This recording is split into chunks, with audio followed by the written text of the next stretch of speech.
Hello friends, welcome back to my YouTube channel. आज हम जानेंगे कि अगर आपका सिबिल स्कोर डाउन हो चुका है तो आप उसको कैसे ठीक करवा सकते हैं। देखिए, सिबिल स्कोर जो डाउन होता है ना फ्रेंड्स, वो एक ही रीज़न से होता है। क्या आपने किसी लोन कंपनी का पैसा नहीं दिया, या आपने किसी बैंक का पैसा नहीं दिया, चाहे वो क्रेडिट कार्ड है चाहे लोन है, या आपने किसी लोन कंपनी से कोई चीज़ प्रोडक्ट फाइनेंस करवाया हो। ठीक है, क्या अगर आपने मान लो फ्रिज है, टीवी है, वॉशिंग मशीन है, अगर आपने कुछ भी फाइनेंस वगैरह आपने करवाया है तो आपने टाइमली रिपेमेंट नहीं की और आपको 6 महीने हो गए या साल हो गया, आपने उस कंपनी का पैसा दिया ही नहीं। ठीक है, तो उस केस में जो बैंक या जो कंपनी है, आपके सिबिल स्कोर में शो कर दिया जाता है क्या आपका जो ओवरड्यू चार्जेस है, तो उस ओवरड्यू चार्जेस के ऊपर आपको ब्याज भी लगता है। जी हाँ दोस्तों, इस चीज़ का ध्यान रखना, आप जितना ही लेट करोगे उतना आपको ब्याज लगता जाएगा उस पर। ठीक है, अगर मान लो आपका 10,000 है तो 10 से आपका 12 हो जाएगा, 12 से आपका 14 हो जाएगा, 14 से आपका ऐसे बढ़ता जाएगा।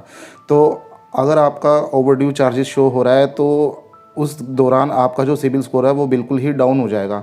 तो आगे चल के कोई भी बैंक या कोई भी कंपनी आपको लोन प्रोवाइड नहीं करेगी, जहाँ तक क्या आपको क्रेडिट कार्ड भी नहीं मिल सकता। और अगर कुछ मेरे भाई ये सोच रहे हैं कि अगर मैंने किसी बैंक का पैसा नहीं दिया या लोन कंपनी का नहीं दिया मैंने पैसा, तो मैं एक एफडी के ऊपर एक सिक्योर जो क्रेडिट कार्ड है वो ले लूँ और उसके बाद मेरा जो सिबिल स्कोर है वो बढ़ जाएगा। जी नहीं दोस्तों, ऐसा नहीं होता। आपका जो ओवरड्यू चार्जेस है पहले आपको उसको क्लोज़ करवाना पड़ता है। वो जो लोन है जो आपका चल रहा है, जिस बैंक का आपने पैसा खाया है, तो आपको पहले उसको क्लोज़ करवाना है सारा इकट्ठा देके। और कई लोग अगर सोच रहे हैं कि मैं सेटलमेंट करवा लूँ तो सेटलमेंट में फ़ायदा रहेगा, मेरे को कम देना पड़ेगा या कुछ है, तो देखिए फ्रेंड्स, आपको सेटलमेंट हर हालत में नहीं करवानी। अगर आप सेटलमेंट करवा लेंगे तो आपको आगे चल के लोन बिल्कुल भी नहीं मिलेगा। वो एक ही बात होगी, अगर आपने सेटलमेंट करवा ली या आपने बैंक का पैसा नहीं दिया तो वो एक ही चीज़ में काउंट होता है।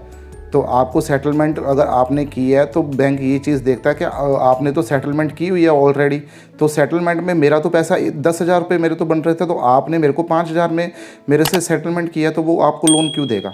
तो इसलिए आपको सेटलमेंट बिल्कुल भी नहीं करनी। और आगे चल के अगर आपको अपना सिबिल स्कोर ठीक करना है तो आपको आपके जो पुराने जो लोन हैं जिनमें ओवरड्यू चार्जेस लगा या ओवरड्यू लगा हुआ है, आपको सबसे पहले वो क्लोज़ करवा देने हैं। और अगर आप एक बार ही चेक कीजिए और आपके उसमें कोई बाउंस चार्ज भी तो नहीं लगा, अगर कोई बाउंस चार्ज वगैरह जो भी लगा हुआ है आपको सब चीज़ें क्लोज़ करवा देनी है।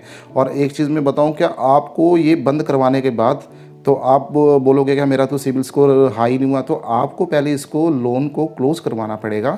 फिर आपको किसी कंपनी से कोई प्रोडक्ट फाइनेंस करवा लीजिए, या आप कुछ भी ले सकते हैं छोटा मोटा लोन, या आप प्रोडक्ट किसी भी कंपनी से फाइनेंस करवा सकते हैं, जैसा कि आप बजाज फिनसर्व है और IDFC फर्स्ट का जो लोन जो प्रोवाइड करती है। ठीक है, तो आप उन कंपनियों से आप एक आधा कोई छोटा मोटा आप लोन करवा लीजिए। वो करवाने के बाद उसकी जो रिपेमेंट है वो आप बैंक से ऑटो डेबिट होने दीजिए। देखिए, अगर वो आपकी जो बैंक से वो ऑटो डेबिट होगी तो ये जो लोन कंपनियां हैं ये बहुत जल्दी सिबिल को आगे फॉरवर्ड करती है, क्या इस जो कस्टमर ने हमारा जो पैसा है वो टाइम टू टाइम रिपेमेंट कर रहा है। तो उस दौरान जो आपका जो सिबिल स्कोर है वो हाई हो जाएगा, वो आपका जो सिबिल स्कोर है वो बढ़ जाएगा। जो गुड कैटेगरी का जो सिबिल स्कोर है वो 750 से 900 के बीच बीच में होना चाहिए, तो वो आपका गुड कैटेगरी का सिबिल स्कोर है। ठीक है फ्रेंड्स, तो अगर आपको आगे चल के लोन लेना है या आपको कोई क्रेडिट कार्ड वगैरह लेना है तो आपको अपना जो सिबिल स्कोर है वो ठीक करना ही होगा।